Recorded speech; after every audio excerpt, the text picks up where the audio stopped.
Much as I thought I could plan a podcast, that is not going to happen. I do not have the mindset to sit here,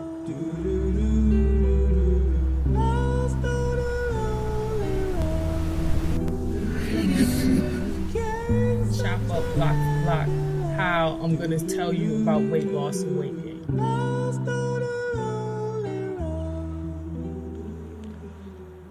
I thank you, God, for everything you've given me. I thank you for my family, and I do not take this blessing for granted. I ask that you lay your hand over my enemies and help them see through their error. I ask that you lay your hand on me as I take on the task coming ahead. Watch over me in the valley, dear God. Lead me through the darkness and shield me in the shadows. I thank and I praise you, Jesus. Amen. Good morning on this Wednesday, December 22nd, 2021. The time is 5:27 a.m. and welcome to Early in the a.m. with Isha, where we, how do you say that? Where we exceed to meet your spiritual and poetic need. Oh dear God, it's so crazy. I was going to come out here this morning and talk about something very personal. A very sensitive and deep and disturbing subject about molestation and rape. I thought I should touch on it or maybe speak on it. And then I start laughing. I'm like, am I being insensitive, or maybe I shouldn't be talking about this at this point? Yeah, because maybe talking around it is better than talking about it at this point. You know, what I was really thinking about was not the actual act itself, but the traumas afterward. You're like, when you're alone, the feeling when you're alone, you feel like you're not safe in your own skin. Like you're still being attacked, like the impressions of it is still touching you and running up and down your skin. Or even when you get in the shower and you're in, like, just in your naked self bathing, even that can be traumatic. The voices in your head play games with you, and they drive you insane.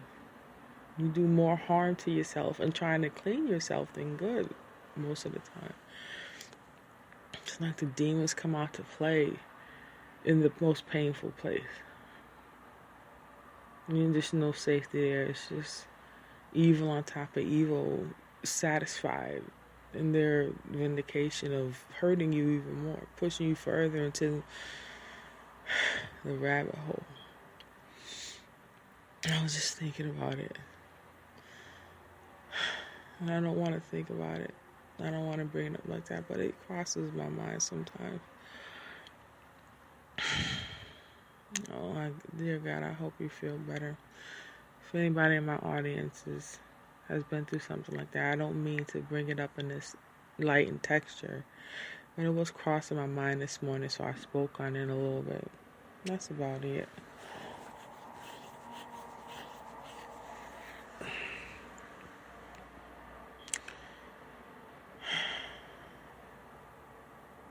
I love me some Maya Angelou, I really do. Her voice and her dictation. She's the type of poet that I strive to be. Like, when I read my work and my poems, I strive to have that type of dictation. But her type of dictation and presentation only comes from the struggle and what she's been through, all the fighting and the civil rights and everything, her performance, etiquette, and all that stuff comes out. Like, perfect human emotion comes out.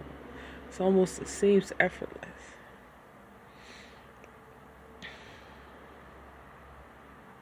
I got a lot of work to do. I got a lot of practicing to get that good. A whole lot of practicing. Yeah, so in my last podcast episode in Early in the AM with Ish, I talked about something called stuck culture. And it's, unveiling itself a little bit more to me, what I was speaking on. I think anyone who feels like they can't move forward in life and that they're growing into the past has, small roots in what stuck culture may be. I'm there a little bit because it seems like I'm kind of not there, but my body isn't moving as fast as I need it to. I feel captured in my laziness, in my inability to move like I want to, like standing still like a sitting duck. Stock culture is about the sitting ducks of the world. People who just their momentum was spent frivolously, and in moving, they just create more of a place to sit and be stuck in. Your sitting becomes more intense and heavier until your legs can't even get up to, your body can't move. Your thinking is there too. In your mind, you're going 1,000 miles per hour. But you're just sitting still. You're not going anywhere. You're statued. You're statued in place. Everything becomes meaningless. You feel like you have nothing to live for. You have nothing to strive for. Everything is just expected. There's no surprise. There's no momentum. There's no feelings of gratitude or appreciation. There's no hugs and kisses. Everything is just on a grab, I guess.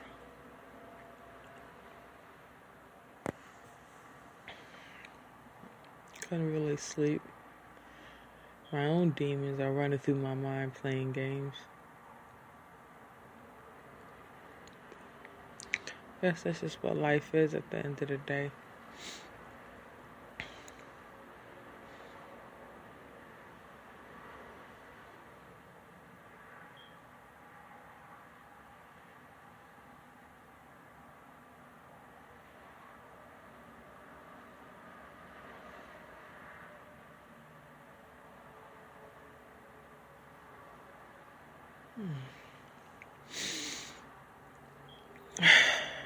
I used to watch this show called The Property Brothers. Where on the what network is that? It's not the Food Network. I can't think of the network. Watch them, fix up the houses, and then it would come to the point where they would find something that needed extra money to fix. I used to always think that was the trouble of buying a house, like, because I want to fix it up. Because I don't. It's not that I want to fix it up, but there's just some houses where they have the square footage, but if you just change certain things around, it could become like a real palace. And I think about that sometimes.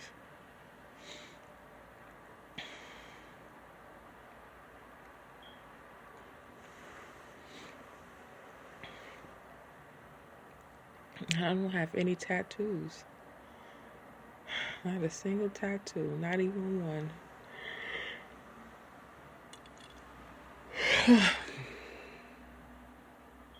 Prepare myself for what's coming.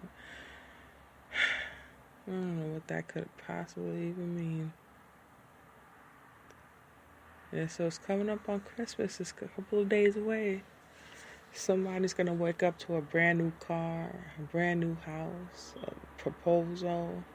Some are going to wake up to trips, international trips, Paris, or Italy, or Spain, or even Africa or China. Some are going to wake up to violence, unsightly things. Some kids are just going to wake up to everything on their Christmas list. And then some kids are just going to wake up and hope that there's a hot meal on the stove. There's just so many things that are going on.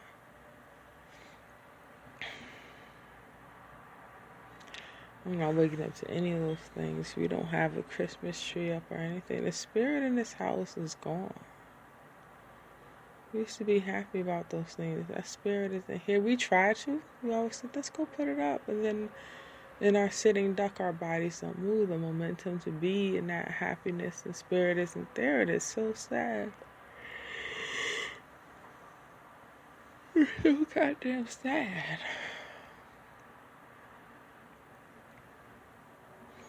There's sadness going on, and then the evil that comes in and parties on top of it makes it that much worse. I wish I could just laugh at people like that. Like their evilness would just make me laugh. Like how stupid it is.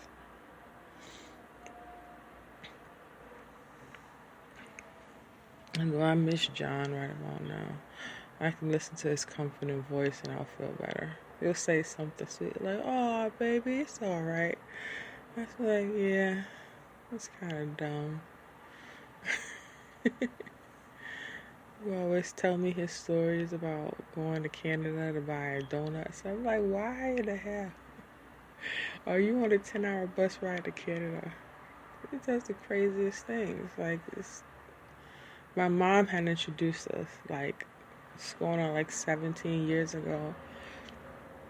He used to ride her bus, and he was like, you need to call and talk to my daughter. My mom just gives him my phone number. And the next thing I know, this guy calls my phone. I'm just like, hello? He's like, hi, can I speak to Aisha? I'm like, this is her. Like, who's this?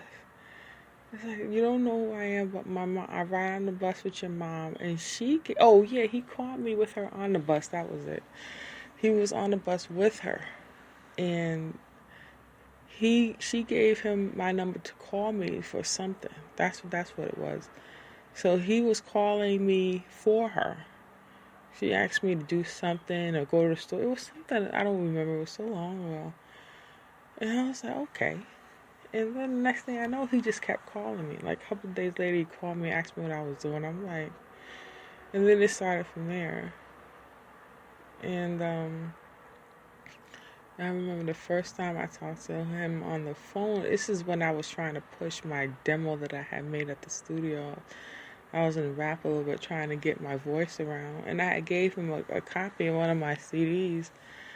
But that thing died fast. My momentum wasn't there either. I kind of wasn't at 100% in anything in my life at that point. I don't know if sitting still or being a sitting duck is 100%. It is a wasted 100%. I'll tell you that much. And then we started talking more and more, and I got to know him more and more. And he was just not, I can't explain his personality. He's a very nice guy. He has some little quirks about him, but they are definitely forgivable. I haven't talked to him in 2 years. Maybe 3. It's been about 3 years since I've talked to him. I miss him a little bit. Especially around now, because he doesn't mind talking to you all night if you need to talk. He'll sit on the phone with you and be like you're a giddy teenager again, talking to some guy your mom, that you may have a crush on, or the hottest guy in the school at the time. And you're not going to do anything, but you get to that point where you talk to him on the phone at night and it's uninterrupted. Feel like you won the lottery. I remember those days. And back then for me, it's this guy named AJ. There was like 2 or 3 guys. They were just the guys to talk to on the phone. Like, they were mad cool, and they had like the deep voice. And you were a teenager, early teens, early to mid teens, more like early teens. And it's like you feel like you're conquering a mountain. Like you're getting to know yourself, or you're growing up and you're becoming mature just by conversations alone. But so I always wanted. I didn't realize how important those conversations are with the opposite sex till now. I think John was my only connection to that type of intimacy it was almost for 12 years. We used to just talk to each other like that. Just sit down and talk for hours. And it used to be like, that's where the comfortability comes in. Being comfortable around men, not feeling over-sexualized or hyper-sexualized, or feeling molested or raped in their presence, like your guard isn't up. Like you can't just sit there and be yourself. You gotta be objectified or stared down in some sort of way. And then you have to be sensitive enough to be able to turn those controls off. Because those are mind controls. For women who need to be controlled in a certain way, or desire to be controlled in a certain way because they present themselves that way for success or whatever. You have to be sensitized to men that way.